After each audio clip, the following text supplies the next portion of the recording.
Olá! Vamos para mais uma aula hoje da nossa disciplina de Ecologia Geral. Hoje uma aula sobre introdução à ecologia de comunidades.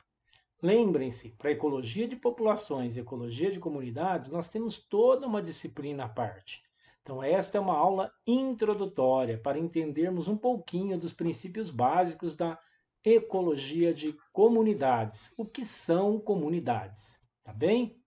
Então, o nosso interesse na aula de hoje é mostrar para vocês as diferenças que existem entre um indivíduo e um conjunto de indivíduos que formam uma população, e aquele conjunto de distintas populações, de distintas espécies de organismos na natureza, que se agregam em comunidades que estão muito interrelacionadas, muito ligadas através das redes tróficas de interação, através da biodiversidade.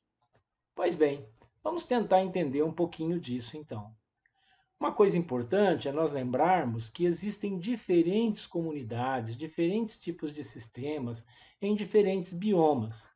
Quando nós estamos, por exemplo, chegando nesta ilha, no litoral do estado de São Paulo, Ilha do Cardoso, nós olhamos de longe, nós vemos o quê?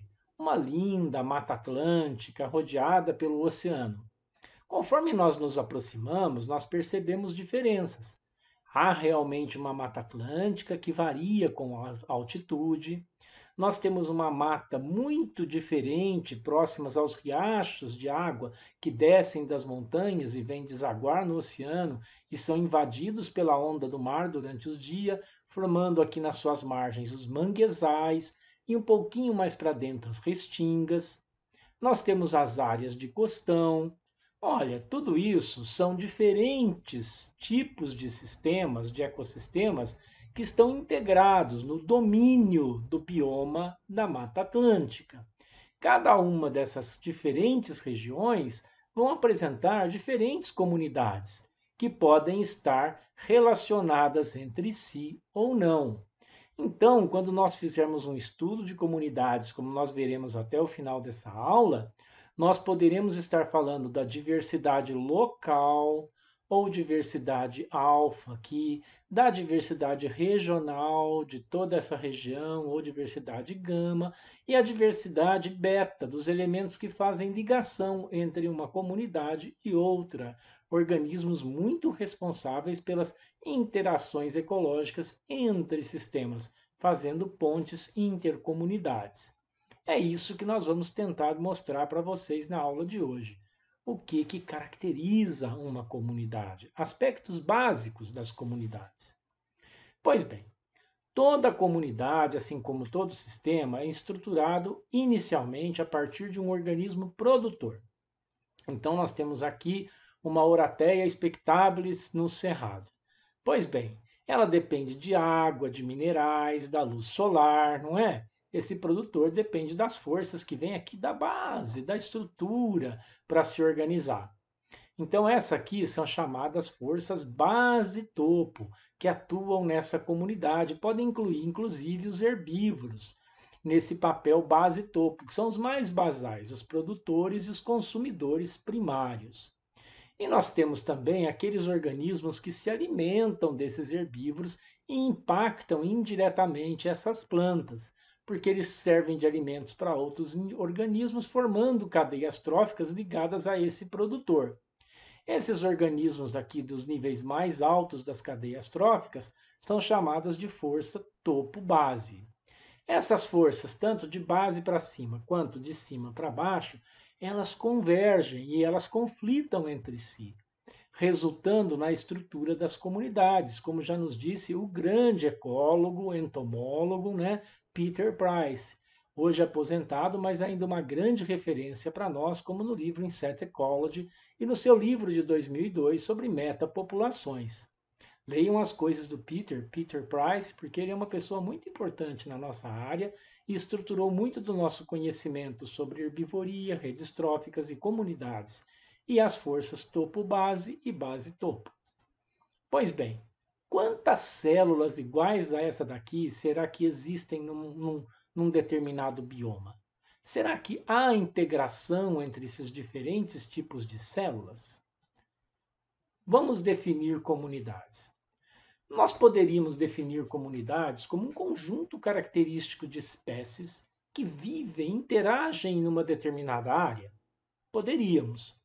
A distribuição de suas populações ocorreria em função dos recursos disponíveis e dos fatores limitantes do seu nicho?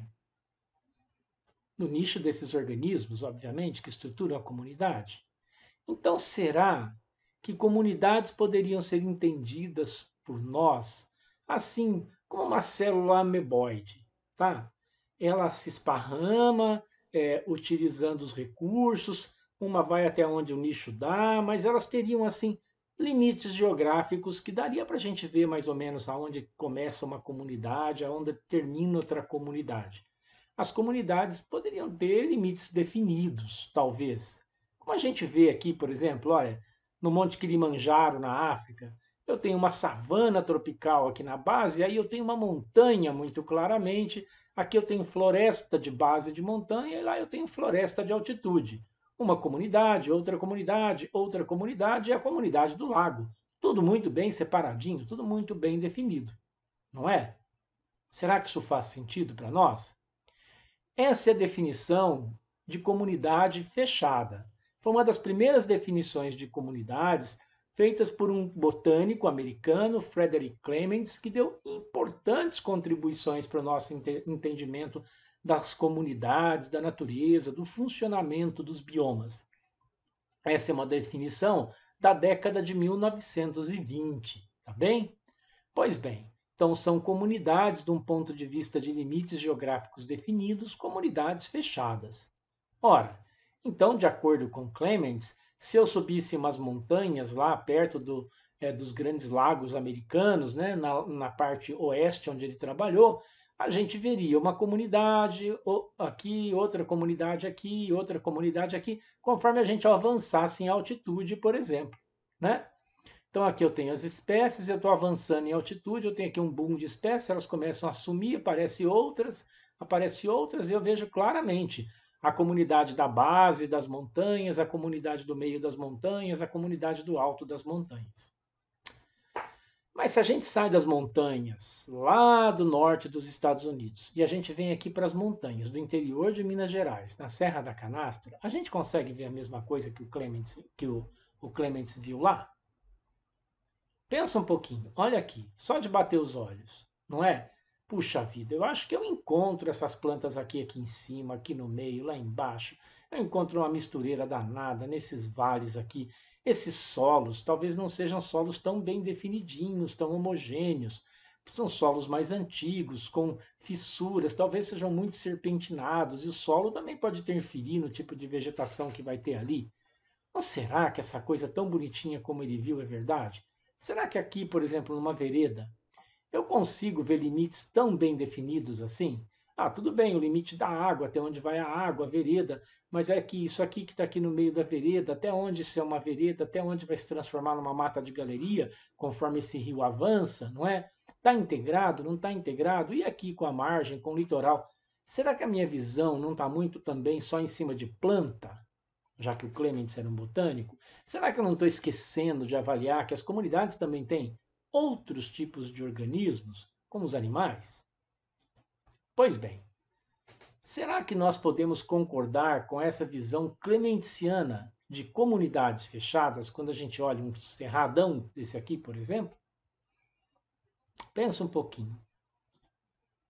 Vou dar uns segundinhos aí para você pensar. Pensa.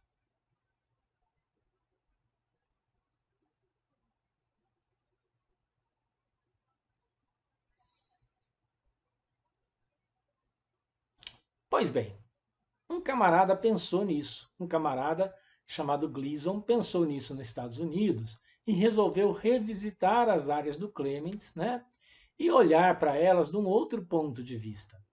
Olhar que os solos são serpentinados e que se a gente escolher um determinado ponto de relevo, por exemplo, se eu escolher esse ponto aqui para fazer minhas amostragens, talvez eu consiga observar uma vegetação que está variando, com áreas bem definidas, bem separadinhas aqui da vegetação, tá vendo? Se eu for numa reta por aqui, eu posso ver isso, porque os solos de fato, eles não são homogêneos, bonitinhos, eles são muito serpentinados. Porque o que é um solo serpentinado? É assim, ó, teve atividade vulcânica, atividade de movimentação de placa tectônica, sobe rocha, desce rocha, mistura, tá certo?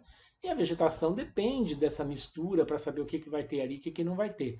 Então, se eu pegar um caminho, um transecto que seja, por exemplo, um transecto assim mais racional, numa diagonal, por exemplo, tá?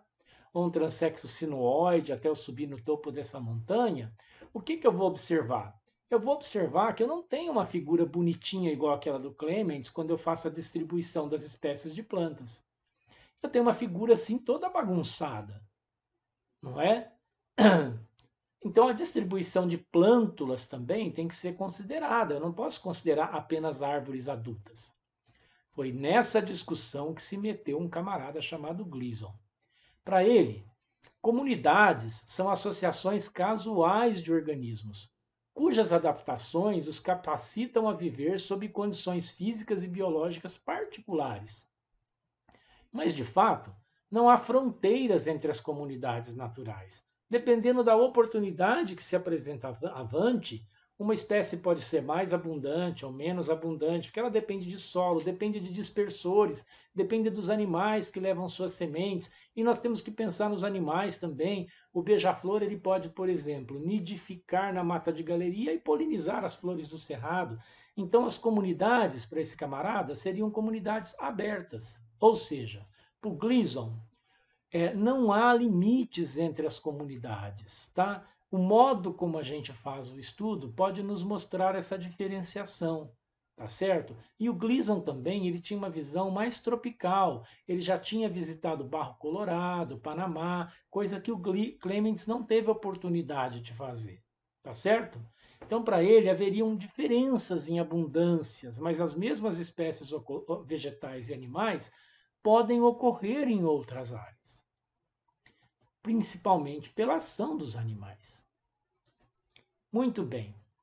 Então, comparemos uma floresta temperada e uma floresta tropical. Onde o Clements trabalhou era assim. Onde o Gleason tinha uma visão, como ele foi no Panamá, é assim.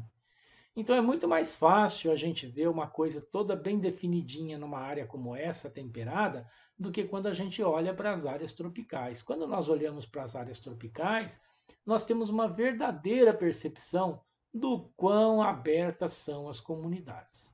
Tá certo? Como pensar em limites numa floresta tropical? Não dá.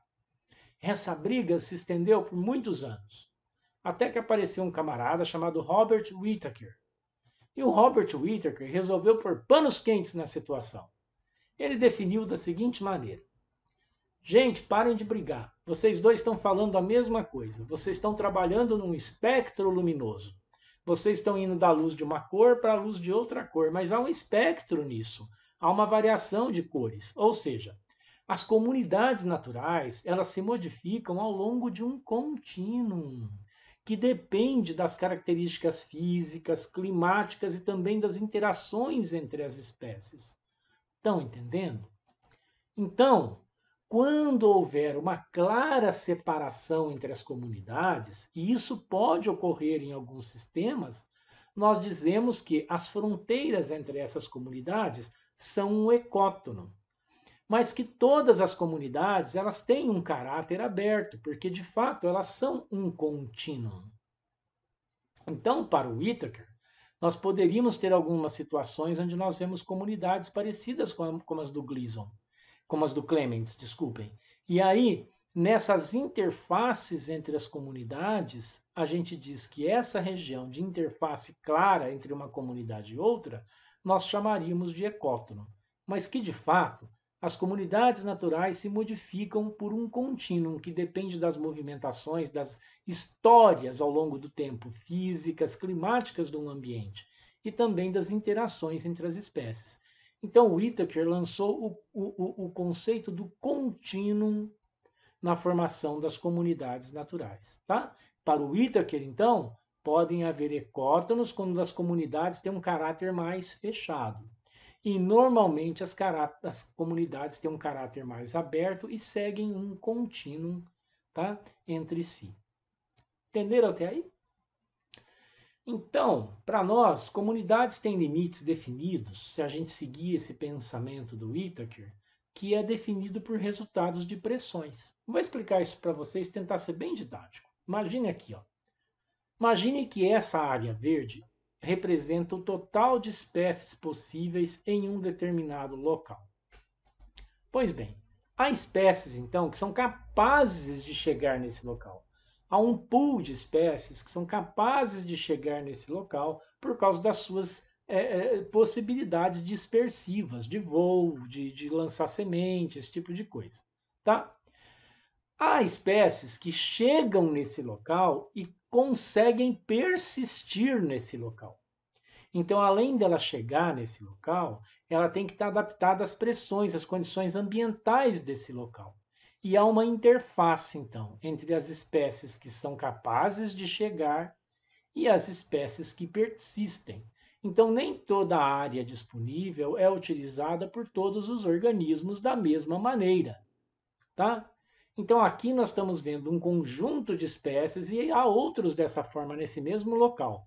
Um conjunto de espécies para as quais esse local aqui ó, da comunidade, esse local aqui do bioma, parece ser o melhor local. Mas além delas persistirem nesse ambiente e serem capazes de chegar aqui, elas têm que ser capazes de interagir. Somente quando essas espécies persistem, chegam e interagem, é que elas sobrepõem os seus nichos ecológicos, aonde elas podem viver, aonde elas conseguem chegar e aonde elas conseguem executar as suas funções interagindo intra e interespecificamente. Então, neste ambiente, nós vemos a formação de uma comunidade. E vão haver muitas outras bolinhas iguais a essa em todo esse sistema aqui, porque espécies são distintas entre si e formam interações distintas entre elas. Tá bem? Tá claro isso para vocês? Então, todas as espécies que podem chegar, até onde ela chega, até onde ela vive, aonde ela chega, vive e interage. Aí formam-se comunidades de populações de espécies capazes de conviver e interagir num local, num determinado tempo. Tudo bem? Claro para vocês? Muito bem. Então vamos lá. Quais são as principais características das comunidades, então? Olha, as comunidades naturais podem ter seus limites, então, definidos arbitrariamente para que possam ser estudadas. Então, quando eu vou fazer um estudo de comunidades, é impossível analisar toda a comunidade, por exemplo, ali do Cerrado, porque eu tenho que entender aquilo como um contínuo, como aberto. Mas tem o meu limite individual, a minha capacidade física, a capacidade do meu grupo. Então eu limito, por exemplo, eu vou estudar a comunidade da vereda. Até onde vai a vereda para mim? Vai até aqui, ó. Estou definindo. A vereda vai até 2 metros para lá da margem do riacho que corta aqui enquanto tiver água. Tá bom? Eu defino arbitrariamente, porque senão não tem jeito de trabalhar. Comunidades representam conjuntos de populações de diferentes espécies que se relacionam, ou seja, interagem. São essas interações entre as espécies que estruturam as cadeias tróficas, que depois veremos na aula posterior, estabelecem o fluxo de energia nas comunidades. Assim sendo, desculpem, as comunidades irão apresentar seu conjunto de produtores, consumidores, predadores, parasitos e parasitoides. Diferentes espécies animais de uma mesma comunidade podem desempenhar uma mesma função. Por exemplo, nós podemos ter uma mesma comunidade, herbívoros, os herbívoros, os polinizadores, os parasitas, tá? Então tem tudo isso dentro de uma comunidade. Elas podem ser definidas com limites arbitrários para a gente poder estudar. A gente tem que entender que as espécies interagem ali dentro, que essa interação estrutura a cadeia trófica, que há diferentes conjuntos de organismos dentro dessa comunidade que têm ou não a mesma função. Alguns termos são muito importantes a gente definir quando a gente estuda comunidades. Se você estiver cansado, dá uma paradinha, vai no banheiro, vai tomar uma água, vai tomar um café, põe um pause, está no YouTube. Depois você volta e continua, tá? Não siga assistindo uma aula se você está cansado e perdendo a concentração. 18, 20 minutos é o nosso limite de começar a perder concentração. Por isso, as aulas que nós temos hoje presenciais, de 2, 3 horas seguidas, um professor falando, costumam não ser produtivas, tá? Então, nós temos que dar uma paradinha, respirar. Então, vai lá, toma um café, toma uma água e volta e se concentra de novo para aprender bem. Então, vamos lá. Vamos definir 3 conceitozinhos básicos aqui para vocês que serão muito importantes para vocês entenderem as disciplinas futuras de comunidades. A riqueza de espécies. Ela refere-se à abundância numérica de uma determinada área geográfica em termos de indivíduos das espécies. Região ou comunidade também, tá? Tá valendo. Então, riqueza de espécies é a abundância dos organismos dessa espécie. A diversidade de espécies, ela combina o número de espécies e a abundância relativa de cada uma dessas espécies, que pode ser mais ou menos igualada ou não, depende das comunidades, que é aí que a gente vê a equidade ou equitabilidade das comunidades, que é quando a gente vê se a diversidade apresenta uma proporção relativa semelhante dos indivíduos entre si ou não, quando nós comparamos comunidades, por exemplo. Então, a riqueza refere-se ao número de espécies, tá? A diversidade, ela combina o número de espécies com a abundância e também considera a equidade, tá? O tanto que essas espécies estão, o número dessas espécies estão distribuídos igualmente ou não igualmente dentro da comunidade. Eu não posso entrar muito na disciplina de comunidades, senão a próxima disciplina fica um pouquinho prejudicada. Mas nós temos que lembrar que vocês terão poucas espécies raras, poucas espécies assim super abundantes, e teremos muitas espécies, né, no sino dessa curva aqui com uma abundância relativa significativa, mas não exagerada e não pouca, tá? Ainda veremos essa figura no futuro. Eu gosto de ensinar muito com um exemplo. Então, vamos falar desses termos, riqueza, abundância, né? Por que isso é importante na comunidade? Através de um exemplo. Vou pegar esse trabalho aqui, que eu fiz com um colega de vocês, o Abner Eupino Campos, com meu colega professor Fábio Presoto, lá de Juiz de Fora, sobre diversidade de vespas aqui no Cerrado. Tá?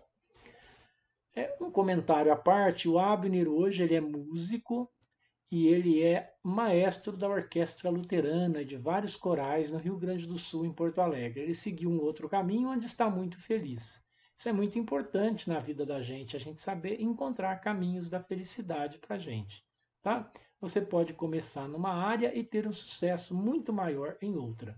Nunca fique preso a amarras que você cria para você mesmo. Tá? Então, olha lá.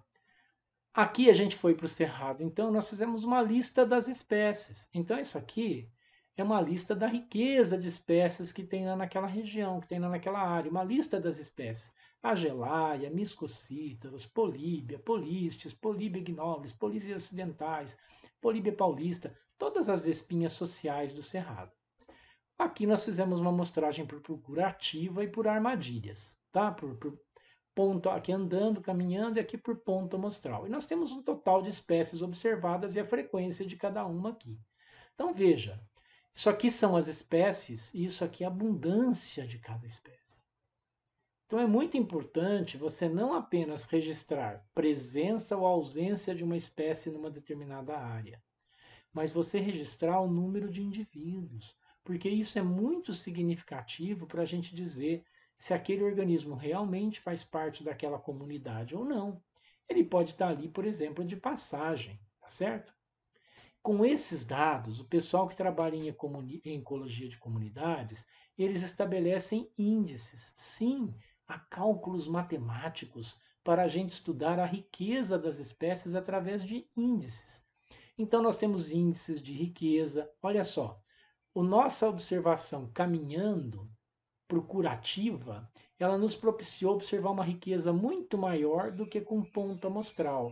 Então, aqui a gente já fez uma contribuição importante, mostrando que o tipo de amostragem é significativo para a gente conseguir amostrar uma comunidade melhor ou não tão eficiente.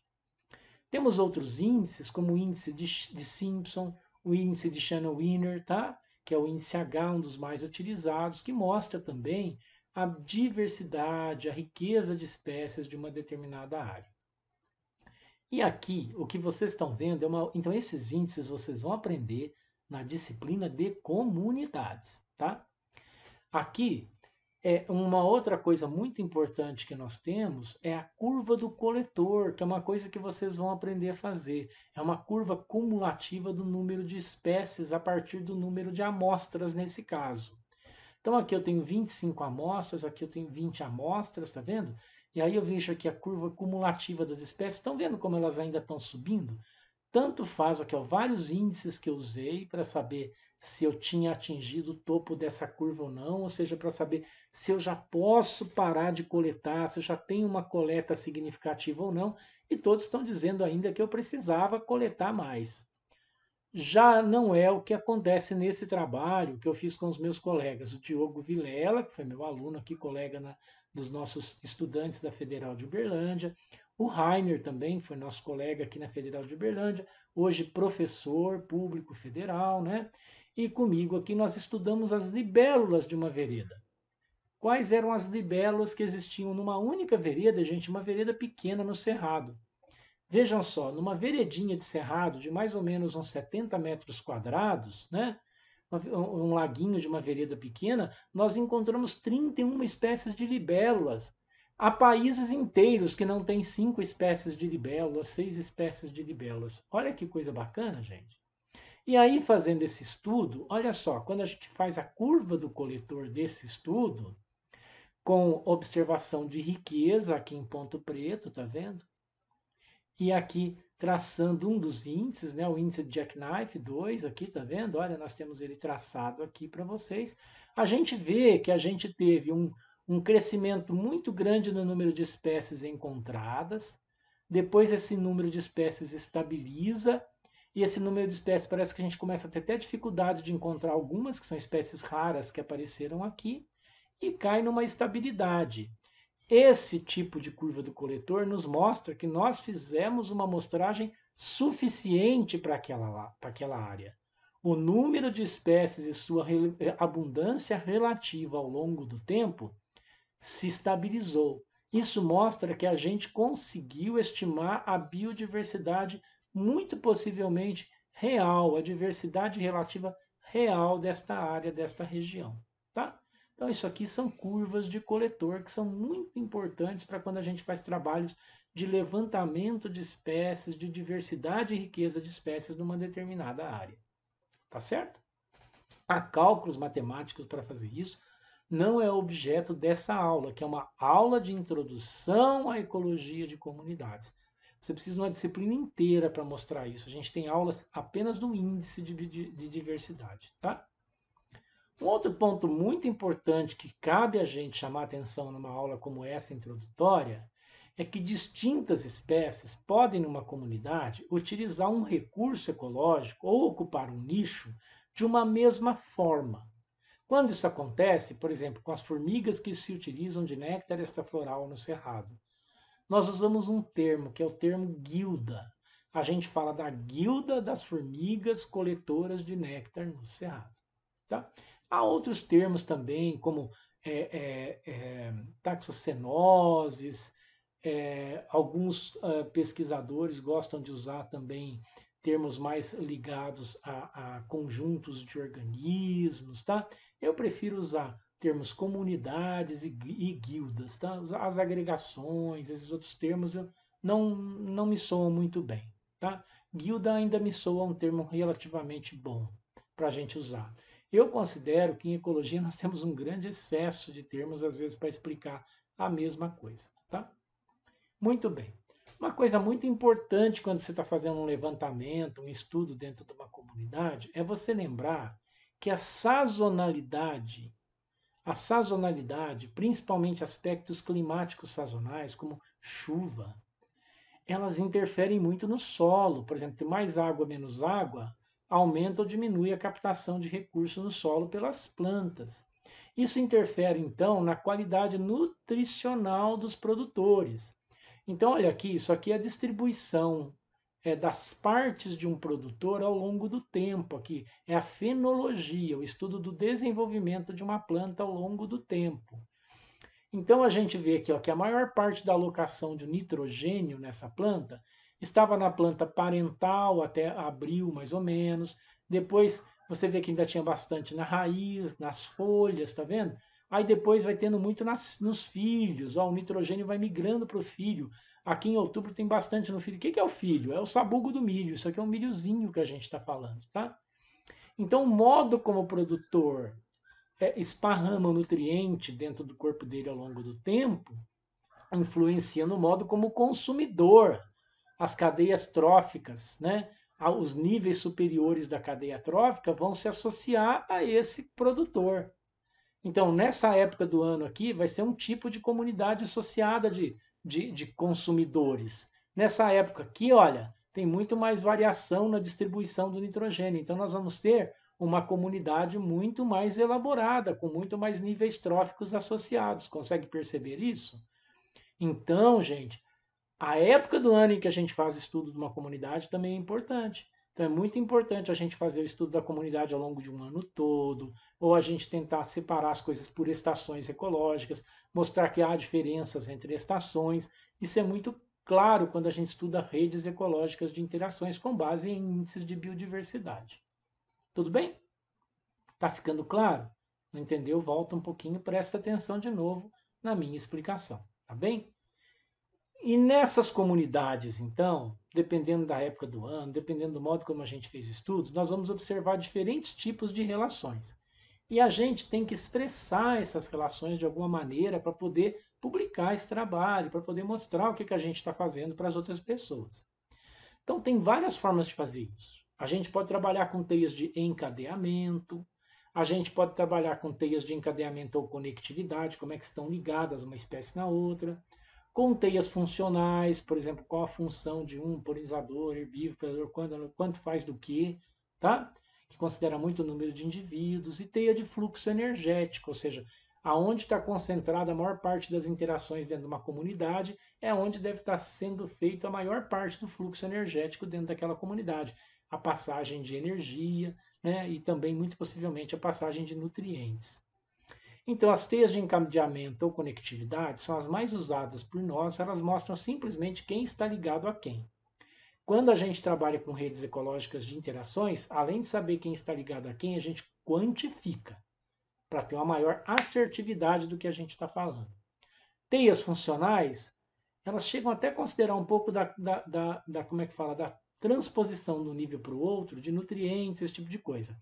E as teias de fluxo energético, elas consideram realmente o tanto de energia que passa de um nível para o outro, porque elas consideram o que é consumido, o que não é consumido. Nós vamos ver na aula próxima o que o que é fluxo de energia dentro de uma comunidade, tá? Vou dar um exemplo para vocês de teia de conectividade. Essa daqui, por exemplo, uma que usa as estrelas do mar em questão, não é? É um estudo do Payne. Eu não posso contar para vocês, porque isso é assunto da disciplina de comunidades, o tanto que é importante esse trabalho do Payne para nós, o tanto que ele mostrou como é que a gente entende a biodiversidade nas comunidades. Antes do Payne, acreditava-se muito em competição. Depois do Payne, nós vimos que predação e outras interações são super importantes. Não há uma interação mais importante do que a outra. É o conjunto de interações ecológicas que estruturam as comunidades, tá? Mas guarda aí para perguntar para o professor. O professor vai falar do Payne, tá? Muito bem. Então, a teia de conectividade, ela mostra a conexão entre os organismos. Então, essa estrela do mar, ela come esse quíton, ela come essa lapa, ela come esse grastópode, que come esse daqui. Então, você pode representar ela assim, ó, por links, por conexões entre os organismos da comunidade, tá? É a teia de conectividade. Mas nós ainda temos as outras duas, de funcionalidade e de fluxo energético. Olha aqui, a importância funcional e no fluxo energético do predador. Uma teia olhando do topo para a base. Vamos pegar a história do lince e da lebre. Quando a gente olha do ponto de vista do lince, olha aqui a importância que o lince tem. Ele come muita lebre, esquilo vermelho, ele come muito lobo, carcaju, raposa, coiote, tá? E ele come menos dessas outras coisas aqui. Essas outras coisas aqui, inclusive, elas são comidas e se comem aqui no meio, como vocês estão vendo, tá? E a lebre come essas espécies de plantas aqui. Então, a teia trófica, baseada no predador, no topo, reparem para vocês que ela mostra para a gente uma significância, tá? Quando a gente olha uma teia agora baseada já no meio da cadeia, no herbívoro, olha como o herbívoro ele liga melhor o base topo com o top down. Bottom up, base topo, top down, topo para base. Porque daí ele mostra o tanto que a lebre, né, que o coelhinho, ele é importante para o lince, para todos esses bichos aqui que comem ele, ó. Mas ele também, olha que como ele come todas essas espécies de plantas aqui. Estão vendo? Então é muito legal, porque conforme a barrinha ela fica mais grossa, nós estamos expressando através do número de organismos que estão comendo ele, então mais interações e o quanto está passando de fluxo energético de um nível para outro, como eu vou explicar para vocês melhor na próxima aula, tá? Então a mesma comunidade pode ser vista de formas diferentes, tá vendo? Dependendo do referencial que a gente tem. Isso é muito importante para a gente entender a comunidade. Então, quando você vai estudar uma comunidade e você quer saber realmente como é que está sendo o fluxo energético dentro dessa comunidade, a importância dos organismos dentro da comunidade, a importância funcional, é melhor você pegar organismos de níveis tróficos inferiores, consumidores primários, tá? Para que você entenda o que está acontecendo com o resto da cadeia trófica como um todo. Se você pega níveis tróficos muito altos, você não pode ter uma visão muito clara, você não consegue ter uma visão muito clara do que está acontecendo na comunidade. Tudo bem? Muito bem. Vamos falar um pouquinho agora, então, da estabilidade das teias tróficas dentro das comunidades naturais. Olha essas duas teias aqui. Onde nós teríamos maior estabilidade? Essa aqui é uma teia de moscas parasitoides. Você tem o parasito, ó, aqui você tem o hospedeiro, aqui você tem o parasito do hospedeiro, o hiperparasito do hospedeiro e o parasita do parasita do parasita, tá entendendo? Essa aqui é muito encadeada, estão vendo que ela é muito encadeada? Essa aqui é mais esparramadinha. Onde nós teríamos maior estabilidade? Pensa um pouquinho. As comunidades, elas têm atributos naturais, que a gente tem que entender nisso aqui para a gente entender qual que tem maior estabilidade, qual que tem menos estabilidade. O que é bom para uma comunidade ser muito estável ao longo do tempo? Para ela poder se preservar na natureza, mesmo com a interferência humana do antropoceno, né? O antropoceno, a era do homem, já faz 200 e poucos anos que nós estamos nela, da grande interferência humana na natureza, né? Então, diversidade é uma coisa importante. Diversidade é muito importante quando a gente olha uma comunidade. Então, número de indivíduos e a abundância desses indivíduos. Conectividade. Quem está ligado a quem, tá? E dentro desse quem está ligado a quem, como está ligado? O comprimento da cadeia trófica, da cadeia alimentar, quanto maior, melhor. Onivoridade. Quantos organismos participam de níveis tróficos diferentes? Por exemplo, o homem, nós participamos de todos os níveis tróficos. Nós comemos planta, nós comemos gafanhoto, nós comemos a vaca que come a planta, nós comemos até a onça se ela bobear, tá? E nós somos comidos pela onça também. Compartimentalização. Quantas divisões podem haver dentro de uma comunidade? Subdivisões, né? Dentro dessa cadeia trófica também é importante, porque se você perde um organismo, outro pode ocupar esse espaço. A cadeia se desgrenha, ela se desembaralha, tá? Então, atributos das comunidades naturais: diversidade, número de indivíduos de cada espécie, tá? Lembra que diversidade considera a abundância e a equidade. Conectividade, quem está ligado a quem, de que maneira. Comprimento, onivoridade, vários níveis diferentes. Compartimentos, compartimentalização. Então, quando a gente olha uma comunidade como essa e considera os atributos delas, olha só que comunidade muito bacana. Quais partes dessa comunidade estão mais ameaçadas? Essa aqui, por exemplo, olha como ela é muito encadeada e ela tem uma única ligação e ainda uma ligação de predação com esse outro lado da cadeia aqui. Por exemplo, se sumir esse indivíduo aqui, tem um problema muito grande nessa comunidade. Se sumir esse indivíduo aqui, ó, toda essa área aqui desaparece dessa comunidade. Estão vendo? Então é muito importante a gente estudar como é que as comunidades estão ligadas entre si, como é que elas estão estruturadas. Então, comunidades com maior diversidade, conectividade, comprimento, onivoridade, compartimentalização, como essa aqui num todo, tem maior chance de sobreviver por mais tempo na história evolutiva de uma determinada região.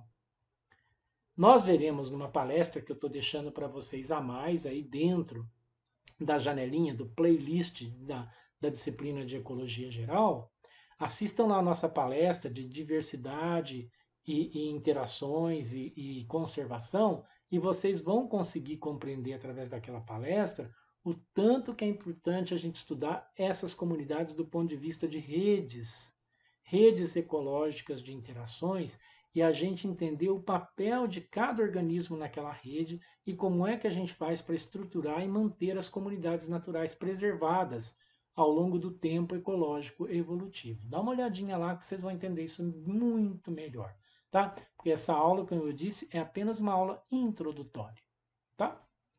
Muito bem, então. Lá a gente mostra o tanto que as interações, então, são importantes para a manutenção das ligações dentro das comunidades naturais. Olha aqui, esse aqui é um dos primeiros trabalhos que eu vi aqui feito no Brasil, né? Um trabalho na Acta Botânica Brasílica do pessoal do Rio Grande do Sul com passarinho. Foi muito legal. Esses meninos foram para o campo e eles mostraram aqui as espécies de aves e as espécies de plantas que as aves utilizavam. E quantificaram isso em número de indivíduos e em porcentagem. Então eles sabiam, olha, que tinham duas espécies de passarinhos que eram muito importantes na área, tá? Depois nós tínhamos mais 4 espécies de passarinhos que eram mediamente importantes e um monte de espécies de passarinhos que tinham menores ligações. Elas comem essas plantas, mas não tanto igual essas duas. E do outro lado, tinham 2 espécies de plantas que eram comida por todo mundo. Coincidentemente, 4 espécies de plantas que eram comidas por uma grande maioria desse pessoal aqui de forma muito consistente. E depois nós tínhamos algumas espécies de plantas que eram pouco comidas. Então mostra aquela nossa curva do sino bonitinho aqui, né? Que vocês vão ver na aula de comunidades. Esse aqui é um dos primeiros exemplos. Tá? Hoje em dia nós estamos chegando em exemplos muito mais elaborados. Esse aqui é um exemplo que está no nosso livro que vai sair agora em abril, né? É um capítulo do nosso colega Pedro Luna e Wesley Dátilo, lá do México, da INECOL, no Instituto Nacional de Ecologia do México. Eles fizeram um capítulo para a gente de redes ecológicas de interações. O livro vai chamar-se Plant Animal Interaction, Source of Biodiversity. Os editores sou eu e a professora Helena Maura, nós dois aqui da UFO, tá? E espero que o livro seja muito bem visto pela comunidade. Tem muitos autores importantes nesse livro. E o que a gente mostra aqui? O que eles mostram nesse capítulo, por exemplo? Que a gente pode trabalhar com comunidades e com networks de interações, redes ecológicas de interações, quando a gente se baseia na planta, você enxerga uma coisa. Então, quando tem os nodes, que são os pontos de ligação numa planta, você vê quem são os animais ligados a essas plantas, que é uma rede de dispersor de sementes. Quando você tem um node, né, baseado nos animais, então você vê que tem um animal que é muito importante aqui, todas as plantas que ele utiliza. Então aqui você tem uma espécie de planta e baseia nela para saber quais são os animais que estão ligados a essa espécie de planta. Aqui você tem um animal e sabe quais espécies de plantas esse animal se liga. O que fazem as redes de interações entre animais e plantas?